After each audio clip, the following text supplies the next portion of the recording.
Fancy learning Welsh the easy way? So do I. Let's do it together.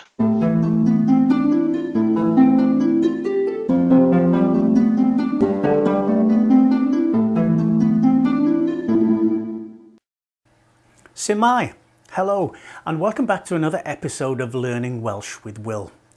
Now in this episode, we'll be learning a Welsh phrase that can mean both do you and are you. Now the phrase we'll be learning today is ydych chi. It's more often shortened on the streets to dach chi, and it can mean do you or are you. And here's a couple of examples. Dach chi'n nofio? Do you swim? Dach chi'n nofio? Another example would be dach chi'n oer? Are you cold? Dach chi'n oer?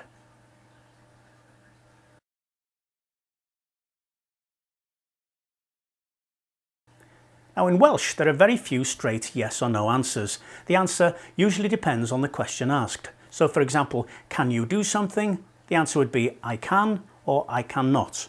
Or have you got something? The answer would be I have or I have not.